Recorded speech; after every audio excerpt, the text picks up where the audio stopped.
Hola amigos, bienvenidos a su programa La Letra Pequeña de la Biblia. Hoy vamos a hablar de algo muy importante y el título es ¿Será la Biblia infalible y veraz? Siempre que entramos a una iglesia siempre nos dicen que la palabra es sí y amén, que la palabra es infalible, que la palabra es veraz, que la palabra no se equivoca. Y siempre nos dan un verso bíblico que está en Hebreos capítulo 4, verso 12, y dice: porque la palabra de Elohim es viva y eficaz, y más cortante que todas las espadas de dos filos, y penetra hasta partir el alma y el espíritu, y las coyunturas, los tuétanos, y discierne el pensamiento y las intenciones del corazón. Y con ese verso nos dejan sin argumentos, nos dejan en shock, nos adoctrinan y no podemos refutar lo que ellos dicen. Pero vamos a ver qué es lo que dice la palabra en verdad. Entonces, ¿o qué dice nuestro Creador? ¿Qué es lo que nos dice a través de su palabra? Vamos a ir a Deuteronomio capítulo 4. Deuteronomio capítulo 4, verso 2. Y dice: no añadirás a la palabra que yo te mando, ni disminuirás en ella, para que la guardes los mandamientos de Yahweh, vuestro Elohim, que yo les ordeno. No añadirás, o sea, no le vas a introducir, y no le disminuirás, no le quitarás a la palabra y a los mandamientos que yo te mando. Guárdalas y obedécelas. Eso es lo que dice el verso. Otra vez: no añadirás a la palabra que yo os mando, ni disminuiréis de ella, para que guardes los mandamientos que Yahweh, vuestro Elohim, que yo os ordeno. Entonces, ¿qué vemos ahí? Él nos dice que no le introduzcamos y no le quitemos. ¿Por qué lo dijo? Muy sencillo, porque sabía que el hombre lo iba a hacer. Por eso lo dijo y lo hizo. Ahora veamos qué nos dice el mismo Yahweh más adelante. Vamos a ir al libro de Jeremías capítulo 8. Jeremías capítulo 8,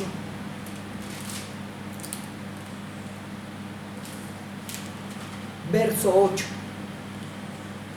Dice: ¿cómo decís, nosotros somos sabios y la ley de Yahweh está con nosotros? Ciertamente la han cambiado en mentira, la pluma mentirosa de los escribas. Vamos a ir al contexto un poquito más atrás del libro y a ver la historia. ¿Por qué este verso? Resulta que el pueblo de Israel y el pueblo de Judá estaban pecando, estaban adorando dioses paganos y se habían apartado de la ley de Yahweh. Entonces los escribas, o sea los levitas que escribían la palabra, la traducían, la transcribían y la guardaban ellos eran los especialistas en escribir la palabra. Decían ellos: nosotros somos sabios y la Torá, la ley, está con nosotros. Entonces Yahweh les pregunta y les responde, les pregunta: ¿cómo decís, nosotros somos sabios y la ley de Yahweh está con nosotros? Entonces Yahweh mismo le responde: ciertamente la han cambiado en mentira, la pluma mentirosa de los escribas. Entonces podemos ver que desde hace años, desde hace siglos, la palabra le han introducido y la han quitado y la han manipulado y los han hecho todas las doctrinas. Veamos algo muy especial. En la época del Ptolomeo, rey de Egipto, de Alejandría, que él era el rey en Alejandría, Este señor, recordemos que en Alejandría era una ciudad muy famosa por su cultura, su arte, su ciencia, y le gustaba, era una ciudad cultural. Entonces él mandó a traducir la Biblia del hebreo al griego y trajo a 72 escribas judíos para que la tradujeran.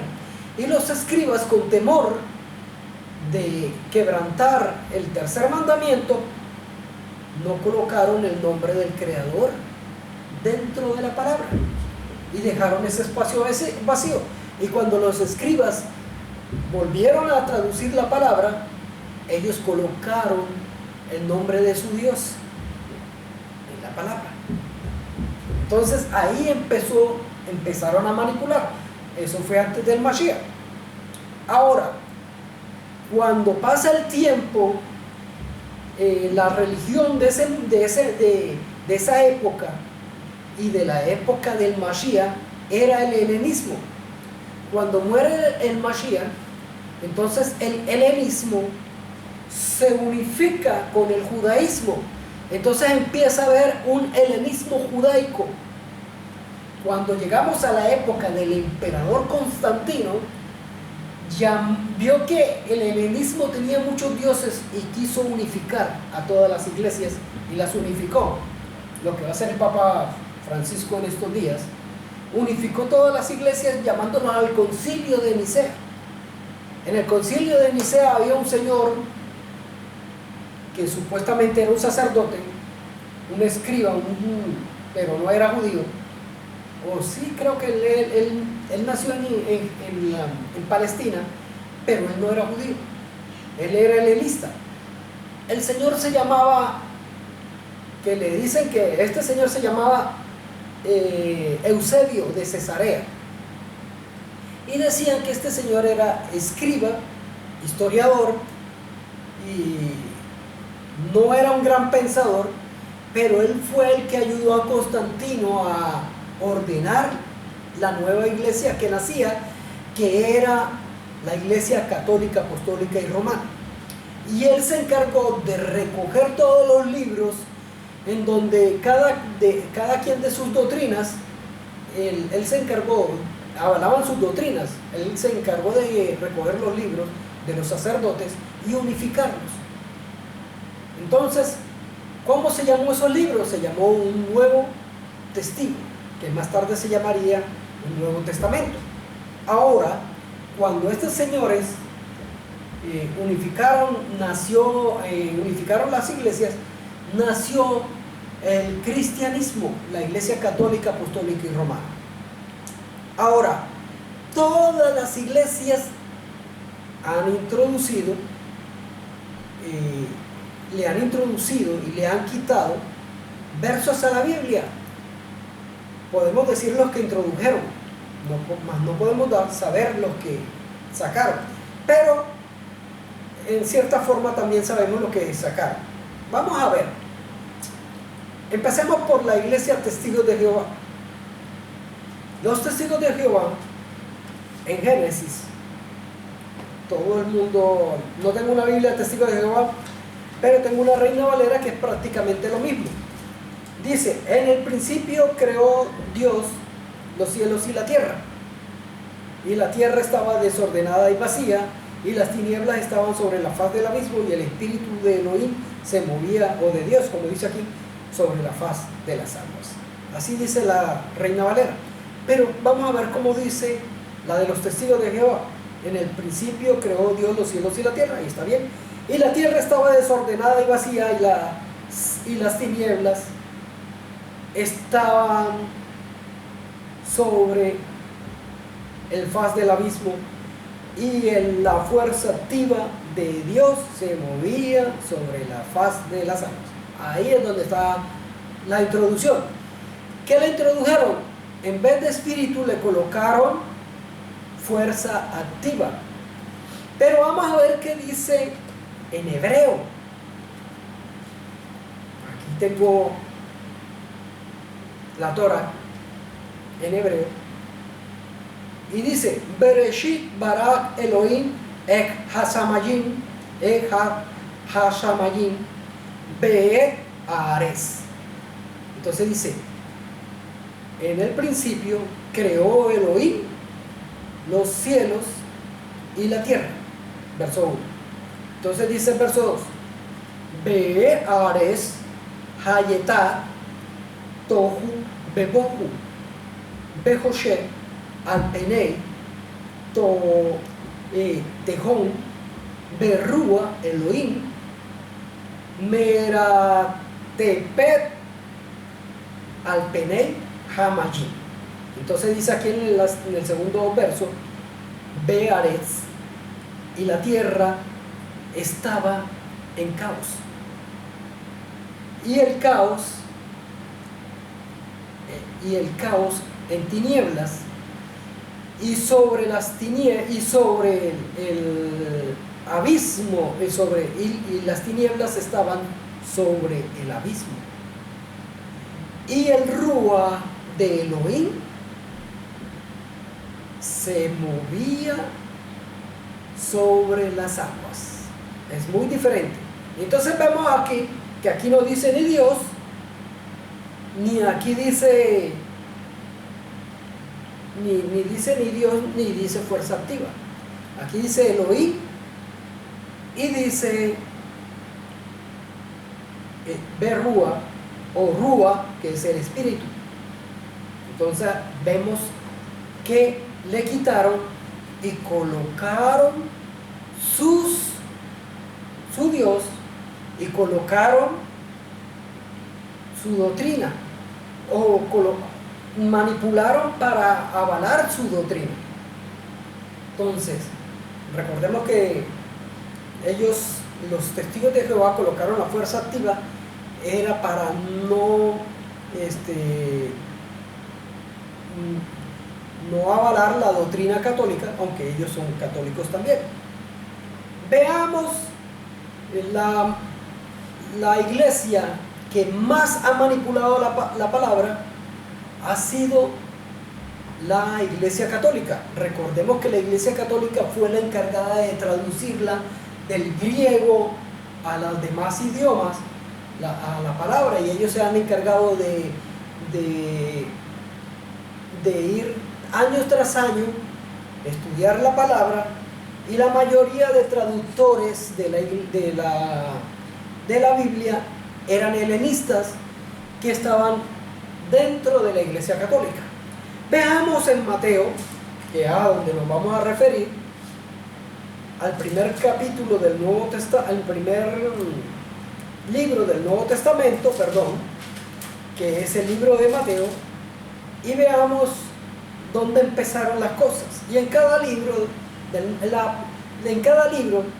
Nuevo Testamento hay cosas que no son verdad, en las cuales le han añadido y hasta le han quitado. Veamos. Aquí tenemos Mateo capítulo 1, verso 8. La palabra dice: Asa engendró a Josafat, y Josafat engendró a Joram, y Joram engendró a Uzías. Esa es la genealogía. Entonces aquí tenemos en Mateo 1:8, dice: Asa engendró a Josafat, Josafat engendró a Joram, y Joram engendró a Uzías. Eso es falso. Falso de toda falsedad. Absolutamente falso. Si nos vamos a los libros, ahí podemos ver la verdad de qué fue lo que ocurrió. Vamos a Reyes. Entonces vamos a Segunda de Reyes,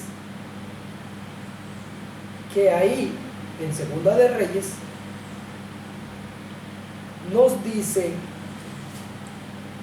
la verdad. Segunda de Reyes,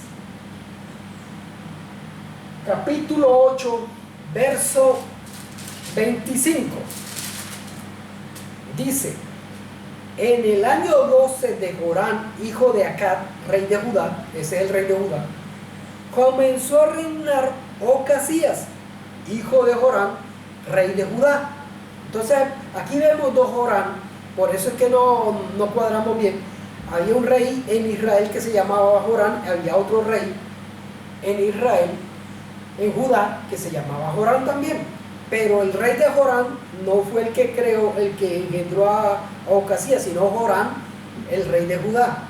Dice, y Ocasías, hijo de Jorán, rey de Judá, de 22 rey de Judá. Comenzó a reinar Ocasías, hijo de Jorán, rey de Judá.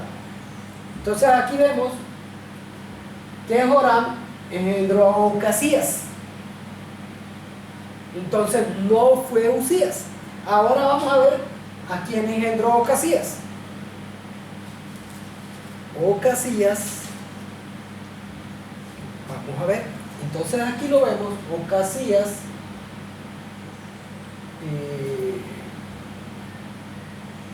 Segunda de Reyes, capítulo 12. Pero vamos a leer Crónicas 22:1 para tener las dos versiones, porque Crónicas y Reyes es prácticamente lo mismo, pero es como para reafirmar lo que decía lo que decían los libros de Reyes. Dice, los habitantes de Jerusalén hicieron rey en lugar de Jorán a Ocasías, su hijo menor. Ocasías era el hijo menor de Jorán y lo hicieron rey. Ahora vamos a ver a quién tuvo Ocasías. Vamos a Segunda de Reyes, capítulo 12. Leemos, verso 1. En el 7º año de Jehú comenzó a reinar Joás y reinó 40 años en Jerusalén. Y el nombre de su madre era Sibia de Berseba. Aquí no le dice el padre, que es Ocasías, pero vamos a tener algo en cuenta. Es muy sencillo. Cuando Ocasías reinó por un año y los árabes mataron a Ocasías y a casi toda la familia fue muerta. Entonces Atalia, la mamá de Ocasías, se apoderó del poder y quiso matar a todos los hijos de Ocasías, o sea, a sus nietos. Y ella se apoderó del poder de Jerusalén por 6 o 7 años. Y a Joás, su hijo, lo escondieron y él empezó a reinar a los 7 años. Ahora vamos a ver, dice, y en el 7º año de Jehú comenzó a reinar Joás y reinó 40 años en Jerusalén. Este reinó un año y este reinó 40 años, pero vamos a ver en Crónicas.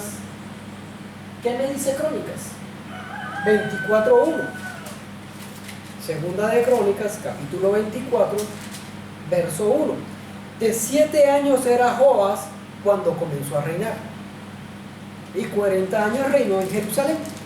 Entonces aquí vemos que Jorán tuvo primero a Ocasías y Ocasías a Joás. Ahora Joás engendró a Amasías, y eso lo vemos en Segunda de Reyes, capítulo 14, verso 1. Dice, y en el año segundo de Joás, hijo de Joacás, rey de Israel, comenzó a reinar Amasías, hijo de Joás, rey de Judá. Cuando dice aquí en el principio, para que veamos, dice en el año segundo de Joás, hijo de Joacás, rey de Israel, siempre toman como referencia en paralelo al reinado de Israel. Entonces dice, y comenzó a reinar Amasías, hijo de Joás, rey de Judá. ¿Quién era el rey de Judá? Joás. ¿Y quién comenzó a reinar? Amasías. Entonces, Amasías comenzó a reinar después de Joás. Vamos a Segunda de Crónicas, capítulo 24, verso 27. Dice, y también lo dice en el 25, capítulo 25, verso 1. Dice, en cuanto a los hijos de Joás, y en cuanto a los hijos de Joás y la multiplicación que hizo de las rentas y la restauración de la casa de Yahweh, he aquí está escrito en la historia del libro de Reyes. Y reinó en su lugar a Amasías su hijo. Ahí está. De 25 años era Amasías cuando comenzó a reinar, y 29 años reinó en Jerusalén. Entonces, ¿quién era el hijo de Joás? Amasías. Ahora sí, después de Amasías viene Usías, y eso lo vemos en Segunda de Crónicas capítulo 26 verso 1. Y entonces todo el pueblo de Judá tomó a Usías, el cual tenía 16 años de edad, y lo pusieron por rey en lugar de su padre Amasías.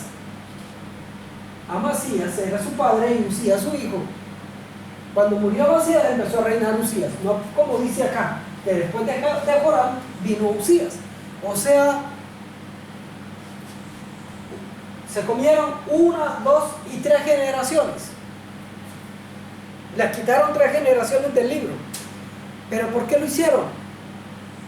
No crean que fue por casualidad o por mala interpretación o porque se equivocaron los escribas. No, lo hicieron a propósito. ¿Usted cómo dice que es a propósito si usted no estaba ahí?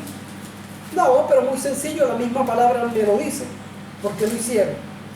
Vamos a leer el capítulo Mateo 1, verso 17.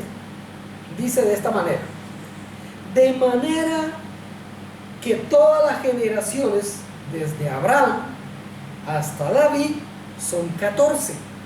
Entonces tenemos las generaciones desde Abraham hasta David son 14. Vaya. Y de David hasta la deportación a Babilonia son 14. Y de la deportación de Babilonia hasta el Mashiach son 14. Y esto es una falsa profecía.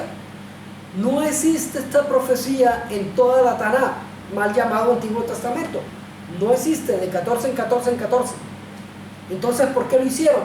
Para avalar esta mentira. ¿Por qué? Porque desde David hasta la deportación de Babilonia, entonces serían 15, 16 y 17 generaciones. Entonces no cuadraría 14, 14 y 14. Entonces se meten en un enredo por avalar una mentira.